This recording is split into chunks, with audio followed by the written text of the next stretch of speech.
rationalize, justify it, if you will, what I was doing by speaking through my work. From a humble beginning as a television actor lurking in the shadows, he has risen like a phoenix to claim his place as a trailblazer. In a world where dreams often fade, he stands tall as only the second African-American performer to clutch that coveted Oscar for Best Actor. But his fame doesn't stop at that golden statuette. This man has an appetite for roles that transcend fiction, embracing real-life personas with grace. You know, people say, oh, the difficulty of making a movie. I'm like, send your son to Iraq. That's difficult. It's just a movie. It's like, relax. He's the maestro of cinema's tightrope, balancing on racially sensitive subject matters that leave audiences breathless and eager for more. But wait, there's more to this cinematic maven. He's not just about poignant dramas. He knows how to whip up a storm at the box office with top-notch thrillers. It's his portrayal of real-life heroes, and his fearless dive into racially charged narratives that have etched his name in the halls of cinematic history. I know, you know, we all know what it is when a hot comb hits your hair on a Sunday morning,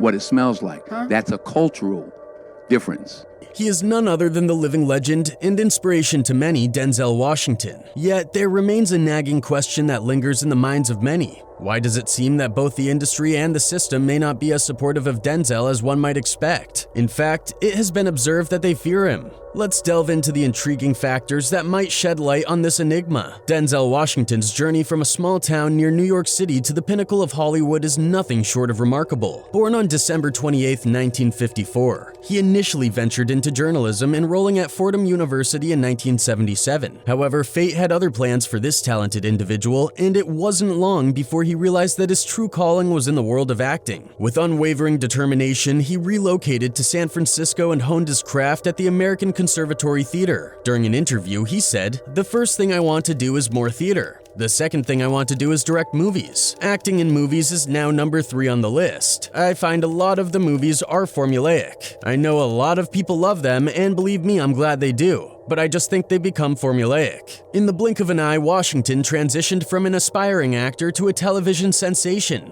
thanks to his powerful presence and remarkable versatility. His iconic role as Dr. Philip Chandler in the medical series St. Elsewhere held the hearts of viewers captive for a remarkable 6 years. I watched from other doctors, but no one ever mentioned that you were a bigot.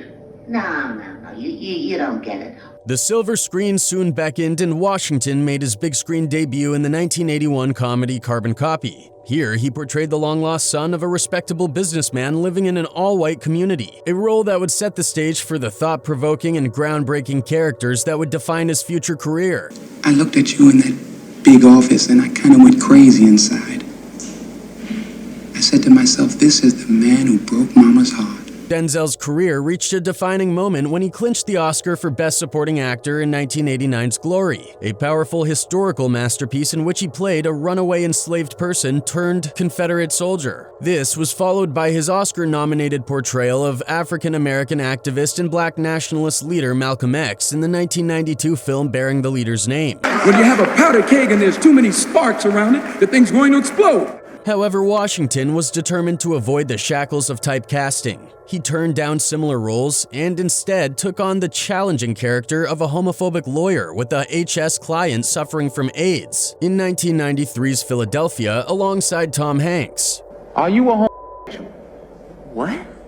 Are you a Answer the question. Are you a punk, queen, pillow biter, berry? Prepare to fall head over heels for Denzel Washington even more. In a riveting 2012 Times Talk interview, Washington revealed an awe-inspiring decision to decline a lucrative film role. This bold move was a result of sage advice from none other than Hollywood legend Sidney Poitier. Poitier cautioned Washington that accepting the role would drastically alter his actor brand. Washington firmly expressed to the interviewer that the film's content and premise would do nothing but perpetuate racism under the guise of comedy. He said, quote, "I got a part in a movie in 1986. I call it The One They Couldn't K. The character are a white woman. They tried to electrocute him, but it didn't work and he became a cult hero. Then they tried to hang him. There were some Jewish people in the audition room who said it is funny. And I said to them, yeah, it's like you bring some Jewish people into a room and they think it is a shower, but it is a gas. And they said, right. And I said, right, that ain't funny. So to me, it was not funny to put a rope around my neck, and I made a point. I called Sidney and told him, man, they are offering me $600,000 to play the one they couldn't K. And he told me, I'm not going to tell you what to do, but I will tell you this. The first 2, 3, or 4 films you do in this business will dictate how you are perceived. As a result of this sage decision, he declined the role and patiently waited for roughly 6 months. Then the remarkable opportunity came his way to take on a leading role in Cry Freedom, the 1987 biographical film centered on the life of South African activist Stephen Biko. This pivotal film left an indelible mark on his career, not only securing his first Oscar nomination, but also entirely reshaping the trajectory of his professional life. It could have gone an entirely, you never know. It could have gone, my whole career could have gone an entirely different way, a different way. Okay, Ms. Davis? In the 1990s, Denzel Washington solidified his position as one of Hollywood's finest actors. He took on the critically acclaimed role of Malcolm X in Spike Lee's film of the same name, which earned him his 3rd Academy Award nomination. However, there was one 90s thriller that achieved even more significant success. David Fincher's Seven, released in 1995, starring Brad Pitt and Morgan Freeman in leading roles. Interestingly, Washington was originally approached to play the role that eventually went to Pitt, that of Detective David Mills. The film's plot revolves around Mills and his partner, Detective William Somerset, as they pursued a serial K who even uses the 7 deadly sins as the basis for his crimes. The movie Seven, the part that Brad Pitt played, they asked me first, and I just thought, this is so dark. And then I saw the movie and tried. Seven turned out to be a massive success, grossing over $327 million worldwide, making it the 7th highest grossing film of 1995. David Fincher has since become a highly regarded director, known for films like Fight Club, The Social Network, and Gone Girl. However, when Washington was initially offered the lead role in Seven, Fincher's career was at a different stage, and he was still dealing with the disappointment of his previous project, Alien 3. Washington, unaware of Fincher's future success, made the mistake of turning down the film, believing that it wouldn't garner much attention. He recalled saying, I just didn't think anybody was going to see it. I don't know what I made instead. I can't remember, but I turned Seven down. I guess Brad Pitt is happy about that. Although Denzel Washington starred in 3 films in 1995, Crimson Tide, Virtuosity, and Devil in a Blue Dress, none of them achieved the level of success that Seven did. Upon watching Fincher's film, Washington experienced a moment of regret and acknowledged that he had missed out on something special. Nevertheless, he maintains a gracious attitude, noting that the role wasn't meant for him, but was in fact a perfect fit for Brad Pitt. Despite this missed opportunity, Denzel Washington's career continued to flourish, marked by his remarkable success in the world of cinema. With each new role, Washington continued to diversify his career. He starred opposite Julia Roberts in the popular thriller The Pelican Brief, and caused a stir during the filming of Virtuosity in 1995 when he refused to kiss his female co-star, citing concerns about the audience's response to an interracial kiss. He's literally just trying to kind of hold me up while I'm falling apart. We rehearsed the scene and the director said, we're gonna be really far away shooting this. You could be mops. In 1999, Washington earned a Golden Globe for his role in The Hurricane, the gripping true story of wrongly convicted boxer Reuben "Hurricane" Carter and his 2-decade-long incarceration. Controversy over the film's historical accuracy may have denied him the coveted Oscar win, but it only fueled his dedication to powerful storytelling. In Remember the Titans, he played Herman Boone, the coach who unified a racially divided high school football team. This was yet another chapter in a career defined by remarkable true stories. The pivotal moment arrived when Washington portrayed a rogue LAPD cop in Training Day. He was awarded the Oscar for Best Actor, making him only the 2nd African-American actor after Sidney Poitier to receive this prestigious honor. I'll always be chasing you, Sidney. I'll always be following in your footsteps. There's nothing I would rather do, sir. Nothing I would rather do. God bless you.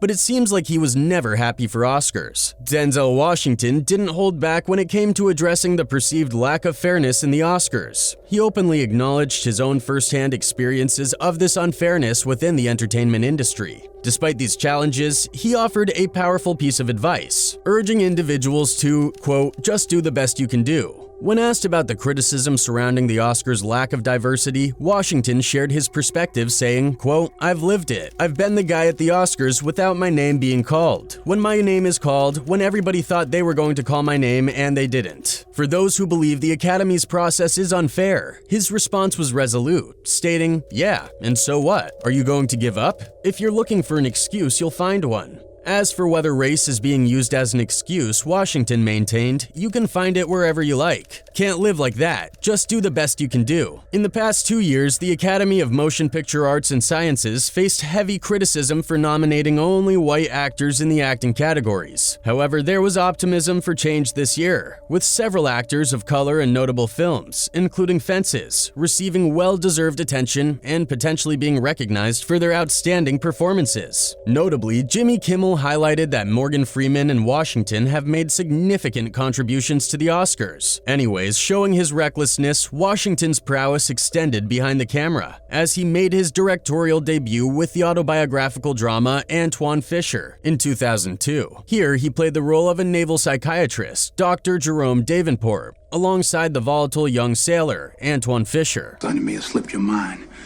but you are addressing a superior officer. You understand me? Do you understand me? Yes, sir, I slipped up. You better believe you did.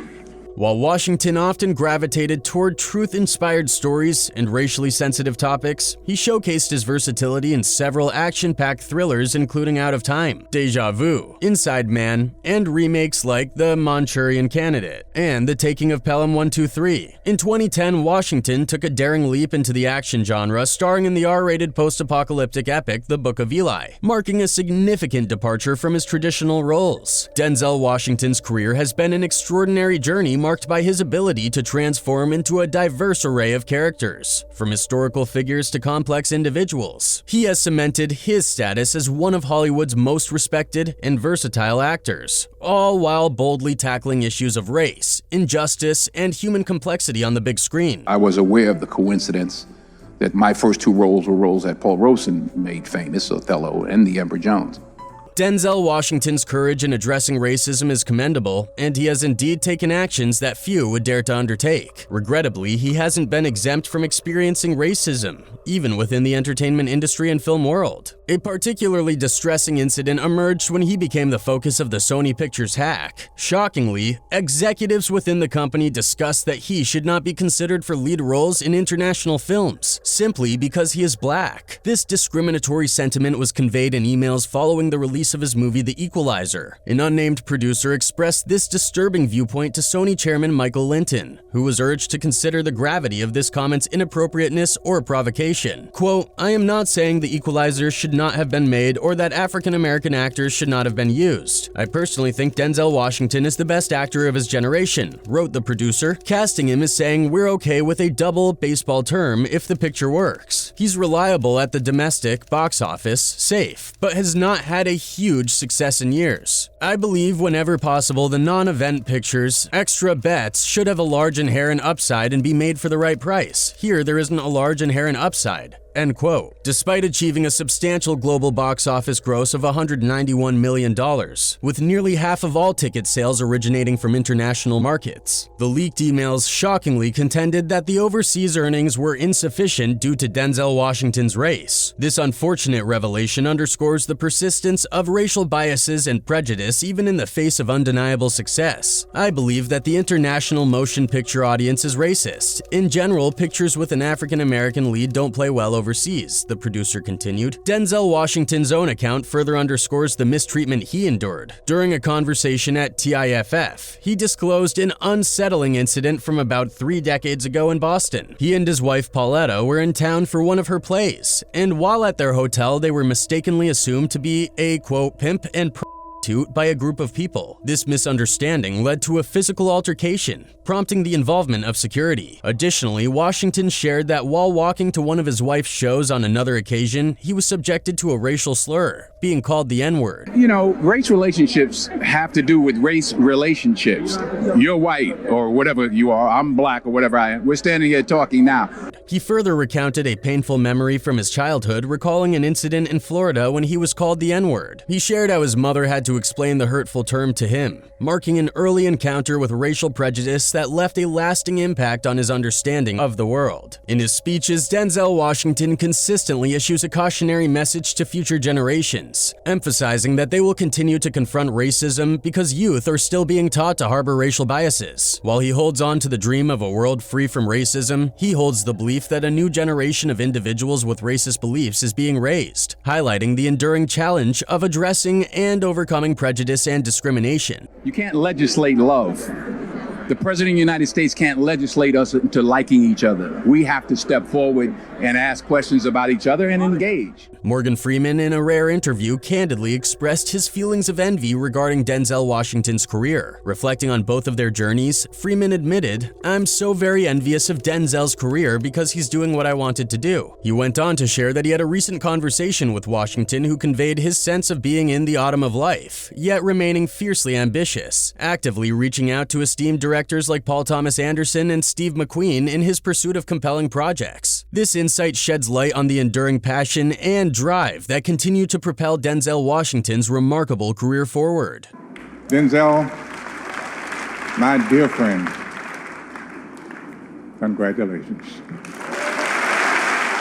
Denzel Washington and Morgan Freeman, both esteemed figures in Hollywood and close friends, have exemplified unwavering support for each other through various circumstances. In a poignant display of solidarity, Denzel Washington proudly expressed his pride in his black identity while emphasizing that his essence should not be confined to his race alone. Morgan Freeman wholeheartedly resonated with this perspective, firmly believing that he too should not be reduced to his racial identity. According to Washington, quote, "But not, we were all very serious actors, and there weren't a lot of serious black actors for us to emulate, to follow, to admire. Both actors share a profound conviction that their contributions to the world of entertainment and their influence on society transcend racial boundaries. They highlight their talents and achievements as multifaceted individuals, refusing to be contained by narrow labels. Their unified message underscores the power of talent, resilience, and the shared aspiration to be acknowledged for their artistry and character beyond the color of their skin."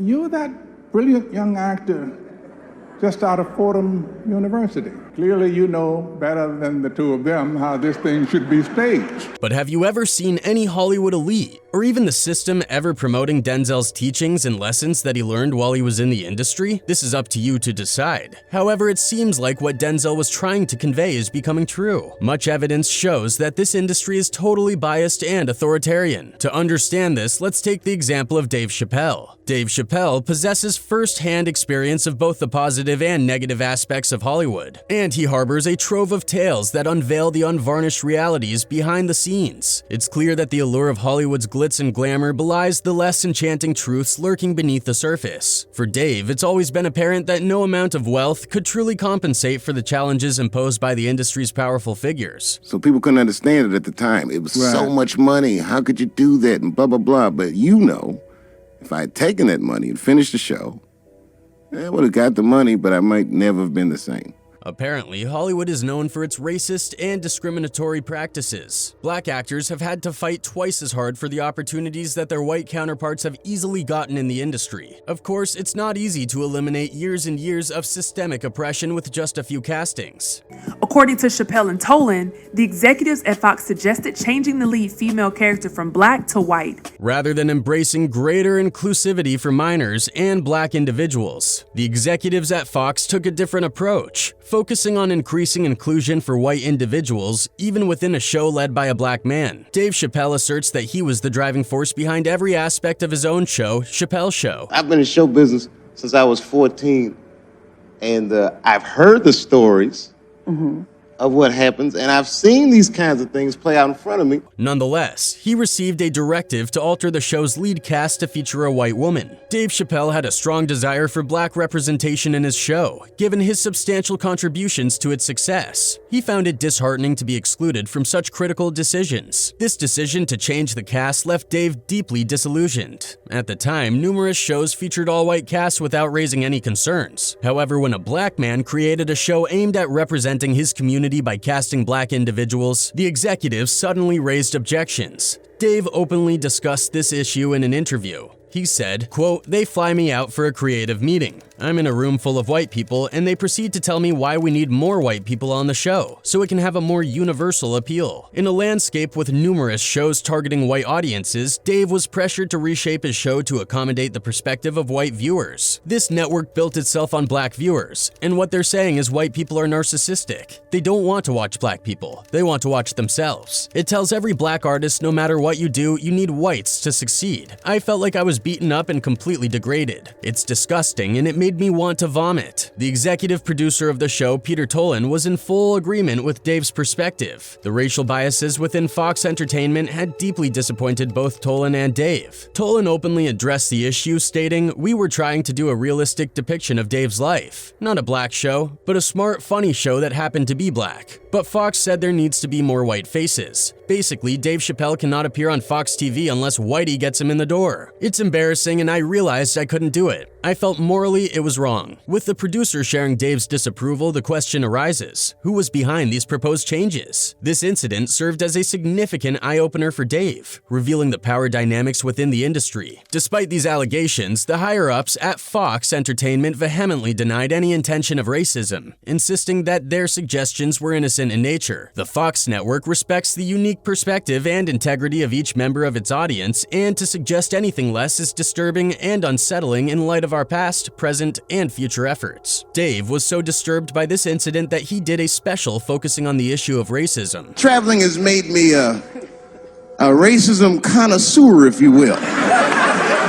You know, it's different from region to region. Being a skilled comedian, Dave used humor and a lighthearted approach to address this issue. But the fact that he raised it in the first place underscores his genuine frustration and anger. Racism remains pervasive in Hollywood, and the executives and higher-ups have often played a role in perpetuating this imbalance. Dave's anger stemmed from the realization that, despite years of hard work and perseverance, his first major opportunity was marred by the interference of Hollywood elites solely due to the color of his skin. I can't believe someone did that to me. People are just as angry as Dave, as some of them have taken to social media to highlight just how much Hollywood is responsible for racism in the industry. One Twitter user wrote, "Why do you think our people have just started to formally break into Hollywood, like en masse in 2019? Maybe it's because it's racism. This is racism. Natives have and continue to be held back, actively in Hollywood from telling our stories. 'Cause one crack, the dam breaks." To many people, it started to make sense what Denzel went through during his early time in this industry. One person wrote, quote, "I love Denzel. He knows he's black, he's proud of it, and he's a terrific actor. But the difference with him is that he seems to rise above a lot of the BS that Hollywood portrays to the world. He's a realist, and he seems a damn decent man. He's obviously an intellect and well-read, but talks cleverly and not hysterically. That's why people listen." The other guy, who was 59, wow, he's got some decent genes in his family. Denzel Washington has always emphasized that a thorough understanding of cultural issues through education is paramount. He issues a stark warning that if the younger generations aren't properly educated about the sensitive topics of racism, it could spell imminent trouble for the future of the entertainment industry.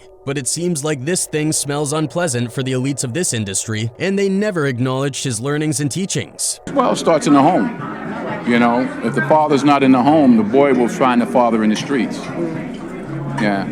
I saw it in my generation. Denzel Washington's remarkable journey to becoming the globally celebrated actor we know today is undeniably rooted in his challenging upbringing. This tumultuous early life experience profoundly influenced his approach to every aspect of his career. His exceptional maturity, evident not only in his acting but also in his character, combined with a profound sense of faith, sets him apart as a unique presence in the often unpredictable world of Hollywood. Yet the question lingers, is there a fear that Denzel may emerge as a dominant force in the industry? Only the unfolding of time will provide the answer.